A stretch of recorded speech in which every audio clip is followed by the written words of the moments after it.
Hello everyone, and welcome to Del Monte on Science. I'm Lou Del Monte, and this is part 3 of the relationship between time, existence, and energy. And as I've mentioned, the material that I'm covering is also covered in my new book, Unraveling the Universe's Mysteries. It's available at Amazon and Barnes & Noble online. And the links are in the description below. So if you'd like to go deeper, please avail yourself of a copy. We are addressing the question, what is time? And from that standpoint, our modern concept in science about time comes from Einstein's special theory of relativity, where in this theory, the rates of time run differently depending on the relative motion of the observers or their spatial relationship to the event under consideration. Now, I know I've said a lot of words there, but I'm going to give you some examples of what I'm talking about. Now, the first example, we're going to take an observer 1, and this observer has a clock. Okay, there's a clock, and that clock is 1. And this observer is at rest. Then we're going to take observer 2, and that observer has a clock. And that clock is clock number 2, and this observer is moving close to the speed of light. Now, what happens in this situation? Well, when observer 1 looks at the clock of observer 2, the clock appears to not be moving. It appears to be moving very slowly, if at all.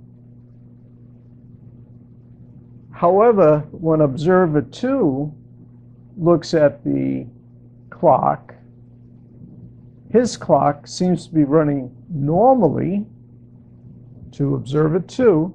His clock is running normally. But when he looks back at observer 1's clock, it seems to be running very fast, like a fan. You can imagine that the minute hand is revolving like a fan. So, and this is not an optical illusion. This is part of what is called time dilation, and we'll get into that. We'll talk about that, and that's been proven. This is science backed. It's not science fiction. This has been proven in particle accelerators. So this is an example of the relative motion and how time can change depending upon the relative motion of the observers and the observers with clocks. Now, our next is going to be relative position, okay? And I'm going to take a star, and the star is going to be about the same size as our sun. And our sun is an ordinary star. We have in the Milky Way galaxy, there's roughly about 1 billion stars. No one knows the actual number, but there are billions. And our sun is an ordinary star. There's nothing special about it. It's ordinary in size. You might say it's an average star. All right, I'm going to put an observer very close to it. By close, this is observer 1. The distance that this observer is 1/2 million light years away.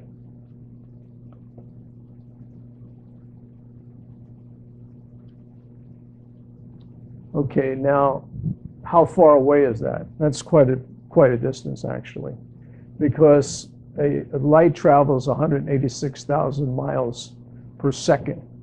So a light year would be the distance light travels in 1 year, and 500,000 light years away is a very large distance. Okay, now the other observer, observer 2,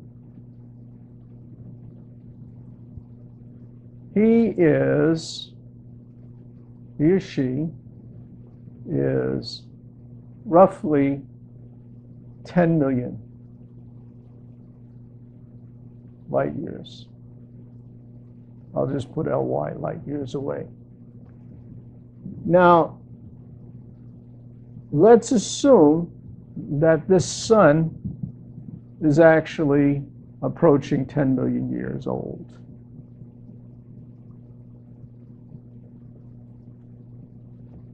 Now, if it's like our sun at 10 million years old, it begins to die. So observer 1 is watching the death of a star. Our sun is about 5 million years old, and in another 5 million years, it'll begin to die. I'm sorry, I said million. It's billion years old. Let's change that.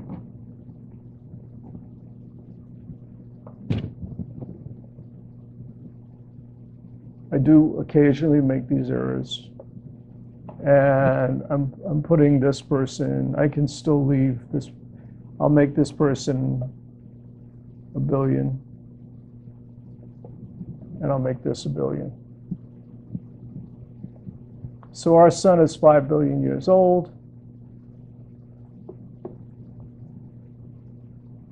and in another 5 billion years, it'll begin to die. So observer 1, who's a half a billion light years away, he's witnessing the death of a star.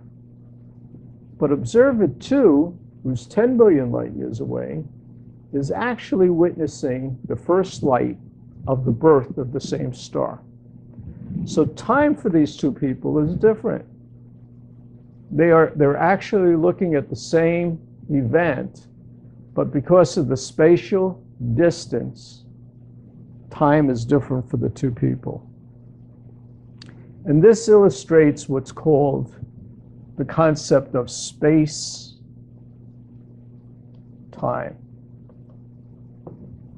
And Einstein was the first that brought this to our attention. And this occurs because light has a finite speed. It's not infinite. Now, with that in mind, we're going to go back to our coordinate systems. With that in mind, the fourth dimension is usually associated with Einstein. And it is typically equated with time, although Einstein himself never did that. It was the German mathematician Hermann Minkowski that actually enhanced our understanding and gave us a fourth dimension, which included time. And as I mentioned before, that fourth dimension, which is called x4, is I, C, T. And I is the square root of -1.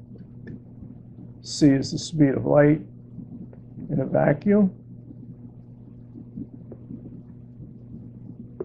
And T is the sequence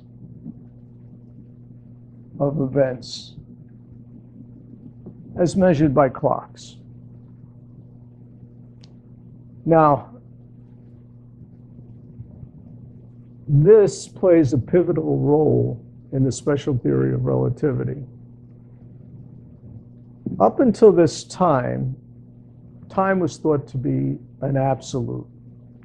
And that was in what was called the Galilean transformation, that time for me, T1, was the same for time for you, T2, regardless of our spatial differences or our speeds. I'm going to talk more about the Galilean transformation and, more importantly, about the Lorentz transformation, which Einstein used. He actually re-derived it to be able to utilize it with the special theory of relativity. And I'm going to do that in our next video post.